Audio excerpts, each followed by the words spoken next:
the storm has strengthened into a Category 5 and is on course to make landfall by Tuesday evening. Residents across the region have boarded up homes and stocked up with supplies. Authorities have warned that Storm Irma could bring up to 25 centimetres of torrential rain and winds of more than 280 kilometres per hour.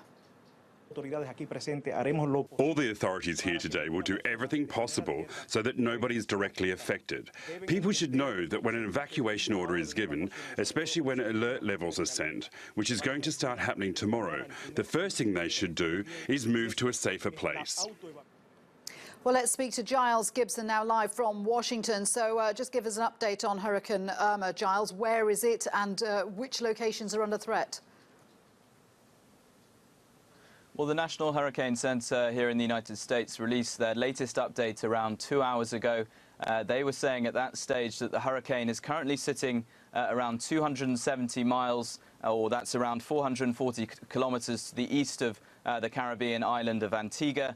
They're saying it's currently a Category 5 hurricane, which in their language means it's an extremely dangerous, as they put it, hurricane. Now, in terms of hurricane watches, there are hurricane watches in place in many parts of the Caribbean, including in the Caribbean of Antigua, where it's sort of very near and sitting very near to that, as well as parts of the Central American Caribbean coast. So that includes places like the Dominican Republic. So really, Caribbean islands and the Caribbean coast of Central America, those are the places really right now over the next sort of 24 to 48 hours. Those are the places that are under threat from this incredibly powerful storm, a Category 5, as I was saying just a few moments ago.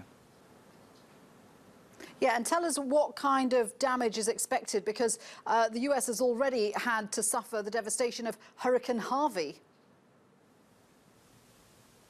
Well, that's right. So just to put it into context, Hurricane Harvey, when that made landfall over eastern parts of Texas, that was a Category 4 storm. So this is an extra level up from what that was. Now, much of the damage from Hurricane Harvey wasn't so much the powerful winds and the sort of the hurricane part of it. Was the fact that it just sat over parts of Texas for so long and then turned into a tropical storm. And it was the rains and the flooding from that which has caused so much devastation in parts of Texas. In terms of how the United States, the mainland United States, could be threatened, the National Hurricane Center are saying that this Hurricane Irma is moving westwards, and it's expected to make a sort of turn to the northwest in the next 24 to 48 hours. So possibly that scenario could put Florida in the picture, in the path of the hurricane by the end of the week. But at this stage, it's simply too early to say where exactly this hurricane is headed and what sort of strength it will still have